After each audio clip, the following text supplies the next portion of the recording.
What up, campers? This one's super exciting. We're doing a preview and a tour of our new Rockwood Ultra LIte 2706ws. Let's get it.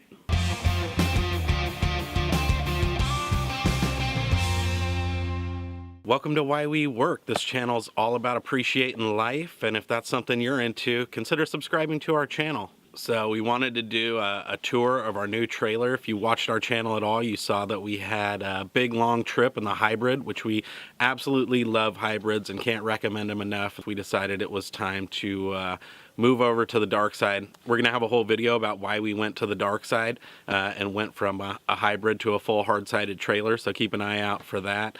But we're really excited with this unit. It's a great family unit.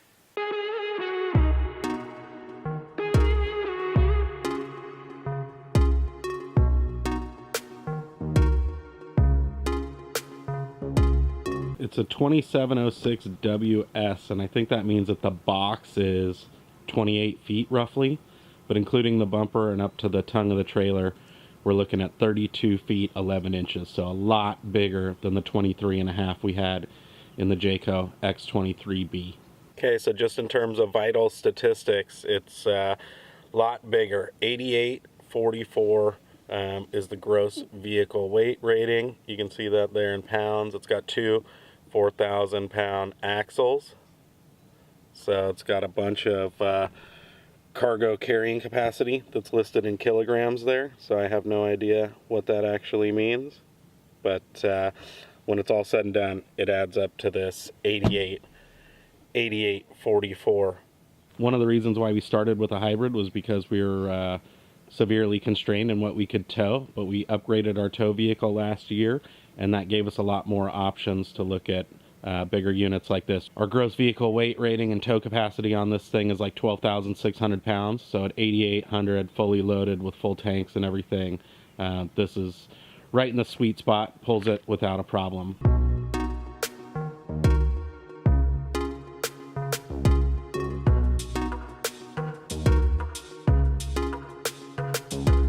We compared the Rockwood to a lot of different brands. Actually, when we went to Trailer Hitch RV where we bought this thing, we went there to look at the Grand Design. There's a 2800 BH that we thought that was going to be the one that we were going to buy, but we were really surprised and impressed by the quality and some of the features in the Rockwood.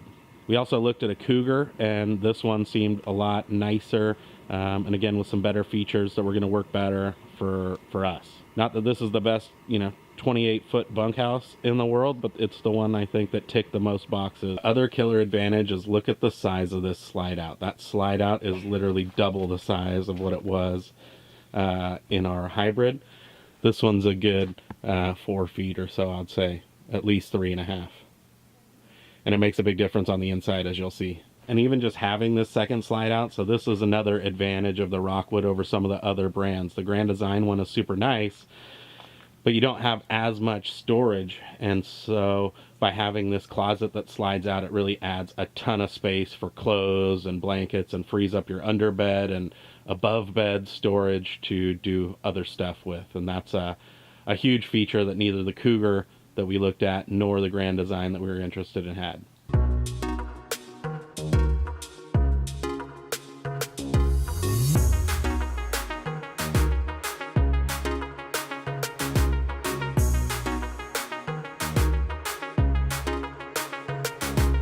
This rig also came with an outdoor kitchen, which is absolutely the bomb. I don't know what's going on or why they do these things.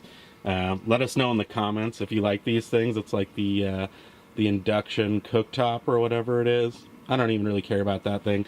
It's going to be nice just to have the cooking surface, or I mean the counter space, and really just the outdoor fridge where I could put all my beers and I mean all of our drinks. But that is a cool feature. Again, not necessary, but super cool. This little guy is something that like won't sway you one way or the other, but I love having that little bar for helping you get in. But I also love that you can kind of close this down, because we have had situations in the old trailer where we had everything latched but we didn't lock the deadbolt and the door's flown open, and so that gives you just a little insurance policy. Has two outdoor speakers, that little vent fan, has a spot to hang your TV. We're probably never going to put a TV out there, but I mounted my GoPro up.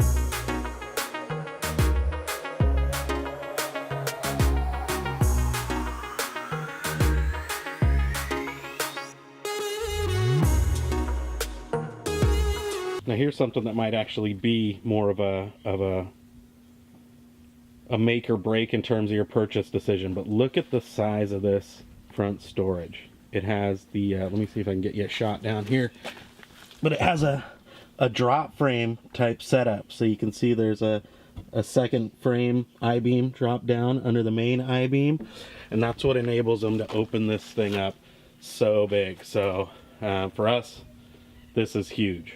When we were in the hybrid, we had to store a lot of stuff inside because our front storage just wasn't big enough. With this one, we're able to get every single thing that we had in our front storage under there.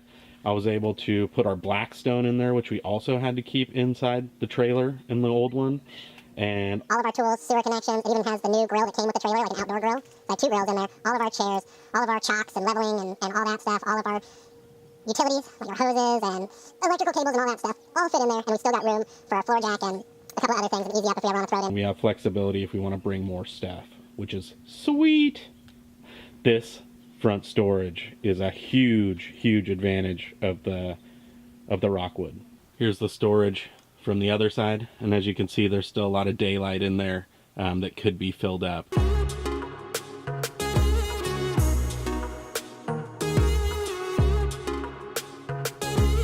Every compartment's outfitted with these slam latches, which is just a really nice touch too. Makes life a lot easier. Came with the electric tongue jack, but the thing I was really pumped on is the 2 30-pound propane tanks. So it's the tall ones, not just the ones you get on a normal gas grill. And that'll give us a lot more flexibility in terms of how long we can boondock for. Has these cool docking lights on the front. I have no idea what those are for. Maybe for hooking up in the dark, we'll have to see. But again, looks cool. Came with electric stabilizer jacks, which I'm still not sure about. That's why this isn't a full review. It's more like a preview and a tour.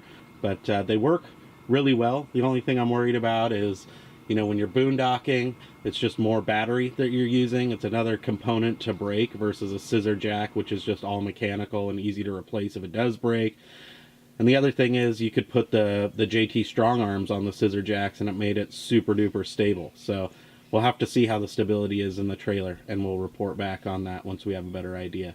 Stubbed out for propane, so I'm able to get my quick connect hooked up on the Blackstone, where you're able to actually kind of hang a shelf and a little outdoor grill that came with the unit.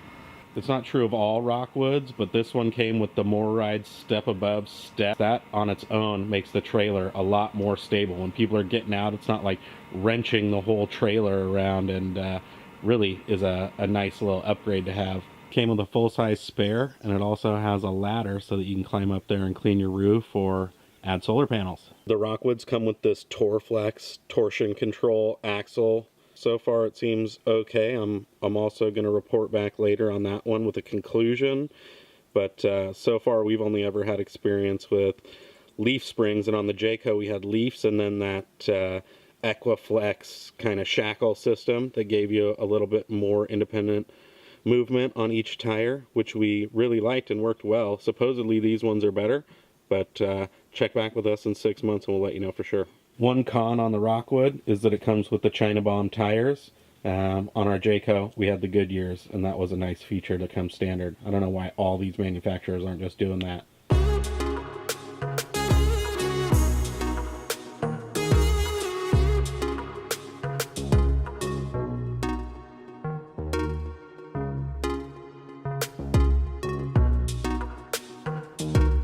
One thing I personally like about the Rockwood is how they consolidated all the various utility stuff into one area. So you have all your winterizing, city water fill, freshwater fill for your tanks, TV, and your electrical all right next to each other. So not a huge thing, but just nice and convenient. On the Jayco, it was like the electricity's there, and then the city water connection was up there, and the low point drain was in the middle. So again, not a huge thing, but just nice little touch on the convenience side. This one does have two separate areas to drain from, so that's your main black and gray drain point, but then we've got a second gray tank which flushes out up here. So not sure exactly how I'm going to do that when we're on full hookups. If you guys have any tips about how you drain two tanks at once, or if you just do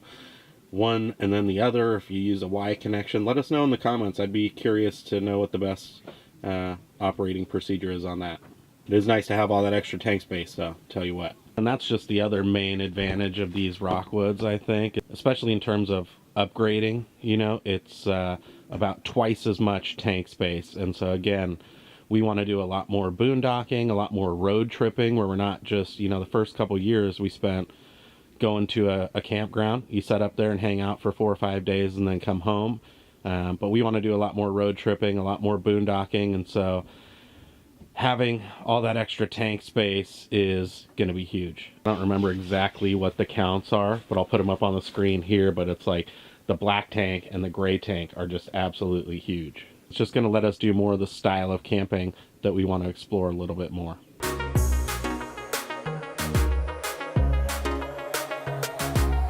It's also just a good looking trailer. Look, it's got that front window, which is really nice. That's where our bedroom is, as you'll see when we get inside. It's got all these frameless windows, which the jury's still out on those for me, but man, they look good. A little worried about it letting in enough air and stuff like that, because they just angle out at the bottom. But we'll have to see come summertime. Just in terms of outward appearance, it looks the bomb. The video's getting pretty long, so we're gonna go ahead and cut it right here. Editing YouTube videos of yourself is a good way to realize just how long-winded you can be. Call this the exterior preview. There's a lot of cool features on the inside that we'll be showing you next week. So thank you guys so much for watching. And hey, if you like this video, make sure to give us that thumbs up. Consider subscribing to the channel. Turn on that notification bell so that you see every time we post a video. Apparently that's a big deal. And we'll see you on the next adventure.